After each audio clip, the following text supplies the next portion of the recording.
मतलब 60 से 65 क्वेश्चन आप करो, एग्ज़ाम निकल जाएगा। लेकिन और श्योरिटी, जल्दबाजी नहीं करनी। बच्चे क्या करते हैं कि हड़बड़ी में देखते हैं जैसे लिखा है 297 और उत्तर आया उनका 279, हड़बड़ी में उत्तर सही निकाला, ये वाला आंसर था, लगाया है ये। हड़बड़ी भी नहीं करनी है कि भाई समय तो हमारे पास उतना है लेकिन प्रश्न मिल रहे हैं, तो थोड़ा आराम से संयम से काम करें, परीक्षा निकलती है सबकी, ठीक है। तो खैर देखो ऐसा है कि एक बच्चा हमसे बोला कि ये आया था ABC, हो सकता है उसको भूल गया हो, ABC का चतुर्थानुपाती बताओ, चतुर्थानुपाती ज्ञात करो।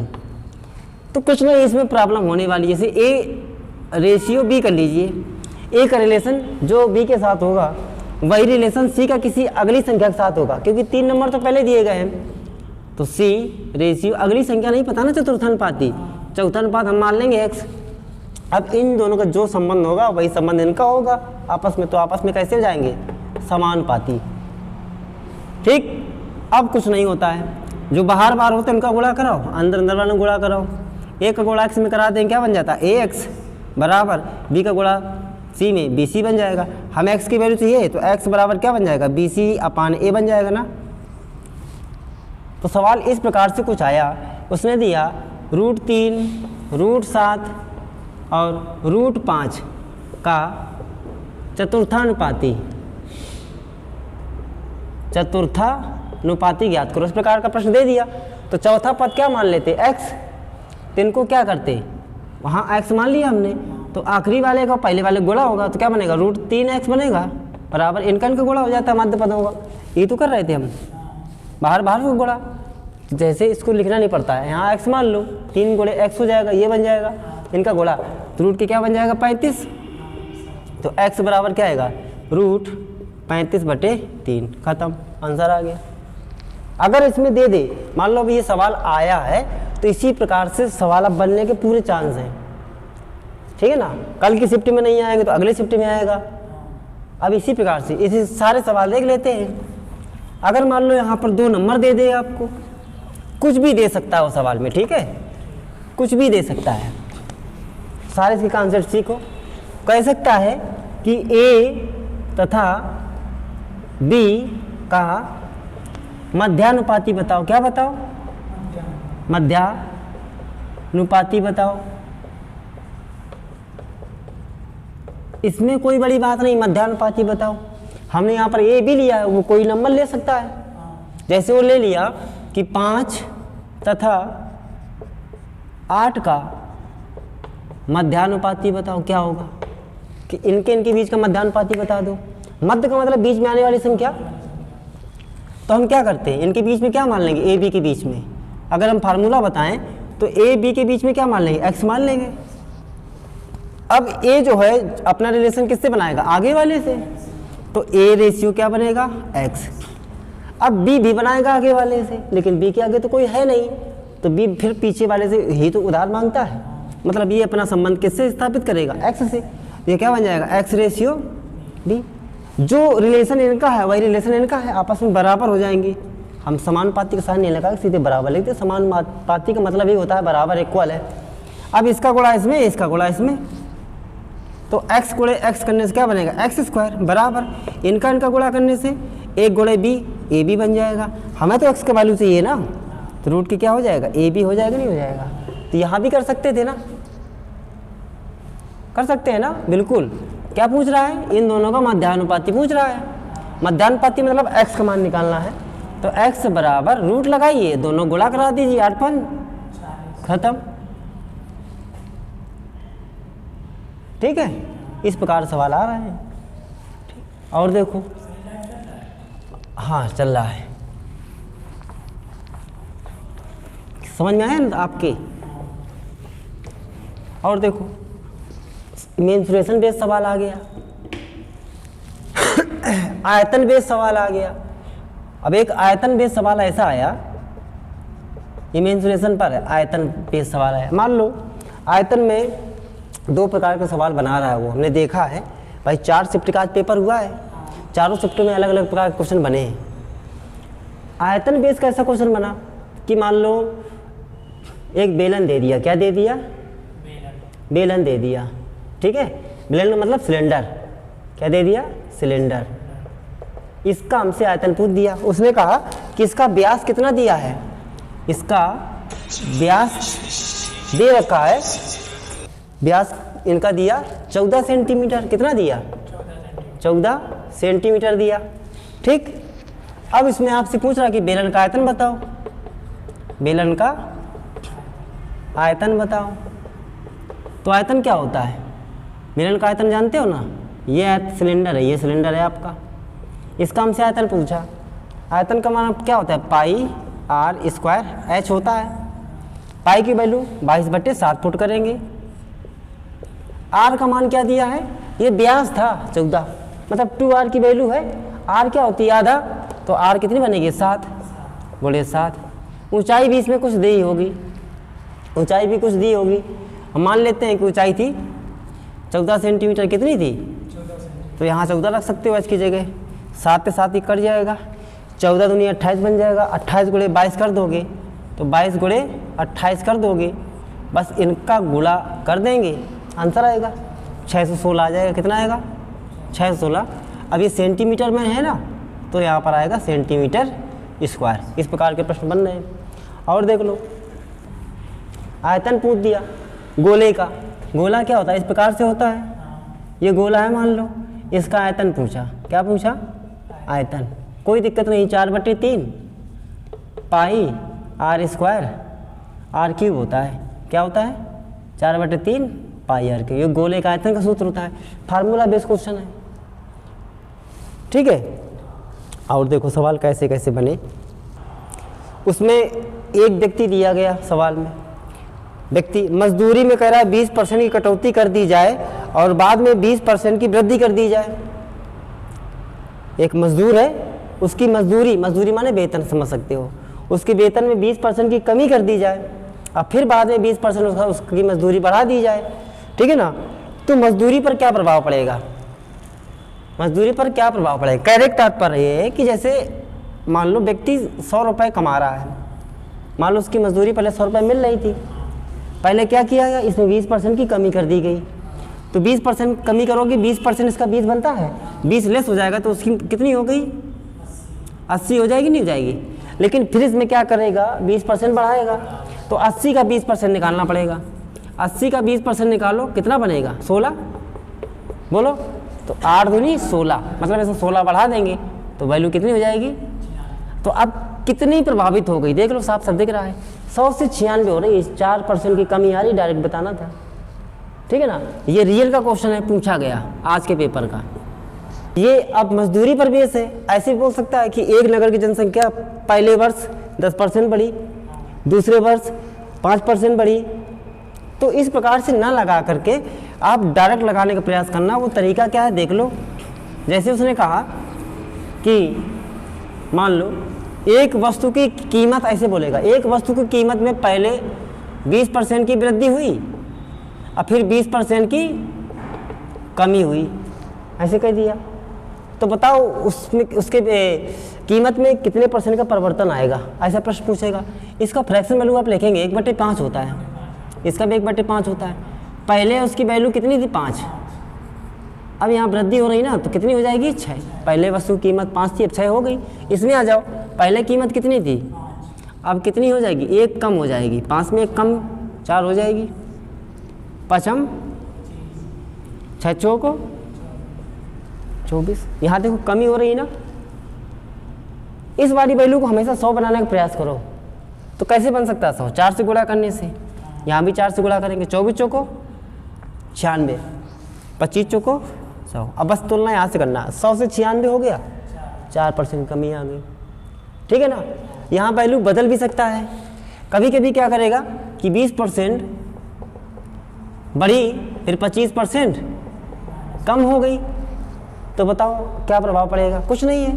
इसका मान 1/5, इसका मान 1/4। पहले उस कीमत 5 थी, अब 1 की वृद्धि 6 हो जाएगी। पहले कीमत 4 थी, अब 1 की कमी हो जाएगी, तो कितनी हो जाएगी, 3। 5 चौको 20, 6 का 18। तो मैं इसको 100 बनाना है किसी भी हाल में, कैसे बनेगा, 5 से गुणा करने से 100 बन जाएगा। यहाँ भी 5 से 90 बनेगा, सीधे सीधे दिख रहा है 10% की कमी हो रही है, ऐसे लगाना था। ठीक है, और देखो क्या सवाल बना है, क्वेश्चन आसान। अगला क्वेश्चन कह रहा है कि किसी वस्तु को 10% लाभ की अपेक्षा 25% लाभ पर बेचने से 105 रुपये अधिक मिलते हैं। ठीक है, तो उसका क्रय मूल्य बताओ। कह रहा है किसी वस्तु को 10% लाभ की अपेक्षा 25% लाभ पर बेचते हैं, मतलब पहले बेचना था हमें 10% लाभ पर, लेकिन बेच कितने पर रहे हैं? 25% के लाभ पर। ऐसा करने से उस व्यक्ति को कितने ज़्यादा मिलते हैं? 105 रुपये। कितने ज़्यादा मिलते हैं? 105 रुपये ज़्यादा मिलते हैं। लेकिन परसेंट में देखो कितने ज़्यादा मिल रहे हैं, यहाँ पर इनको देख लो कितना एक्स्ट्रा मिल रहा है, 15%। ये 15% की वैल्यू दी गई 105, है ना, तो 15% की वैल्यू कितनी है? और जो सीपी होता है ना, क्रय मूल्य, वो 100% होता है हमेशा। कितना होता है? ये क्रय मूल्य बताना है। 15 बराबर 105 की, 15 में कितने गुणा करें 105 बने? 15 में कितने गुणा करें 105 बने? 15 का टेबल पढ़ लो, 15 सत्ते 7 बार बनेगा। जितने गुणा ऊपर उतने गुणा 7 से करेंगे। क्या आंसर आएगा बताओ? दम है इन प्रश्नों में, है ना। ये रियल के क्वेश्चन करवा रहे हैं ये जी, आज के पेपर है यार। अब जो बच्चा रेगुलर पढ़ता है, देखो ये भी प्रश्न हमने करवाया है कि 2 रुपए में 3 की दर से केले खरीद कर, ये प्रश्न हमने करवाया, तुमको भी साथ करवाया यहाँ क्लास में हमने। तुम जितने दिन पढ़े हो हमने, हमें याद है क्या करवाया, जितने दिन पढ़े थे ना हमें याद है कि हमने क्या क्या पढ़ाया था, समझ लो मेमोरी। 2 रुपए में 3 की दर से केले खरीद कर 4 रुपए में 5 की दर से बेच दिए तो लाभ या हानि बताओ। कहने का मतलब है एक तरफ लिख लो रुपया, एक तरफ लिख लो वस्तु। तो पहले लिखो रुपया, इधर लिखो वस्तु। क्या लिखो? वस्तु। तो देखो 2 रुपए में 3 की दर से केले खरीद लाता है, तो 2 रुपए में 3 केले खरीद के लाता है, ये कह रहा है। केले बोल देगा, टॉफी बोल देगा, संतरे बोल देगा, अंडे बोल देगा, कुछ भी बोल, टॉफियाँ बोल सकता है। अगला है 4 रुपए में 5 की दर से बेच रहा है। किस दर से बेच रहा है? 5 की दर से बेच रहा है। पूछ रहा है कि उसे बताओ लाभ होगा कि हानि होगी। तो ऐसे तो आप कर नहीं सकते, इसके 2 तरीके लगाने के। एक तरीका कहता है कि वस्तुओं की संख्या बराबर कर लो, और दूसरा हमारा तरीका कहता है हम तीर चलाते हैं, लेकिन हमारा तीर सीधे नहीं जाता, तिरछा चलता है। 2 का गुणा 5 में कराएंगे, 2 गुणे 5 करने से क्या बनेगा? 10। लेकिन 10 यहाँ नहीं रखेंगे, फिर हमारा तीर ऊपर चला जाएगा, यहाँ लिखेंगे 10। ठीक है, ऐसे 4 का मल्टीप्लाई 3 में करने से 12 बनेगा, और 12 कहाँ लिखेंगे? इधर जा ले आएंगे, यहाँ 12। ये क्या हो गया भैया? क्रय मूल्य। ये क्या हो गया? क्रय मूल्य। इसको क्रय मूल्य मानेंगे। क्या मानेंगे? क्रय मूल्य। इसे एसपी मान लेंगे, विक्रय मूल्य। अब क्रय मूल्य 10 है, विक्रय मूल्य 12 है। कितने का प्रॉफिट हो रहा है? साफ साफ से 2 रुपए का प्रॉफिट हो रहा है। कितने पर हो रहा है? 10 रुपए पर। लाभ और हानि गणना हमेशा क्रय मूल्य पर की जाती है। और गुणे कर लो 100, बता दो भैया 10 दूना 20% का क्या हुआ? उससे प्रॉफिट हुआ, साफ साफ दिख रहा है। अगर पूछा है इसमें कि उससे कितने % की हानि या लाभ हुई, तो 20% की उससे क्या हुई? लाभ हुआ। बताओ, इनमें दम है क्वेश्चनों में? बताओ, नहीं है ना। अगला सवाल देखो। अगला जो सवाल है वो हमारा पार्टनरशिप पर है, जो हमने अभी आपको जितने बताए ना चैप्टर, उन्हीं चैप्टर में देखो सवाल बन रहे हैं, तगड़े बन रहे हैं। पार्टनरशिप बताया था, देखो उसमें बन गया। कह रहा है ABC में 1050 रुपए को इस प्रकार, ये उस प्रकार का आया क्वेश्चन है, लेकिन हम ले लेते हैं कि इस प्रकार का सवाल आया हुआ है। ठीक है, तो ABC में 1050 रुपया है, 3 लोग में बांटना है इसको। कितने लोग में? कौन कौन है? ABC। तो यहाँ लिख लेना ABC, 3 में बांटना है। ये क्वेश्चन बोल रहा है कि B तथा C के संयुक्त भाग का, तो कह रहा है A का भाग, क्या कह रहा है? A का भाग बी तथा सी के संयुक्त भाग का 2/5 भाग है। कितना भाग है? 2/5 भाग है। मतलब ए को कितना मिल रहा है? 2 रुपया।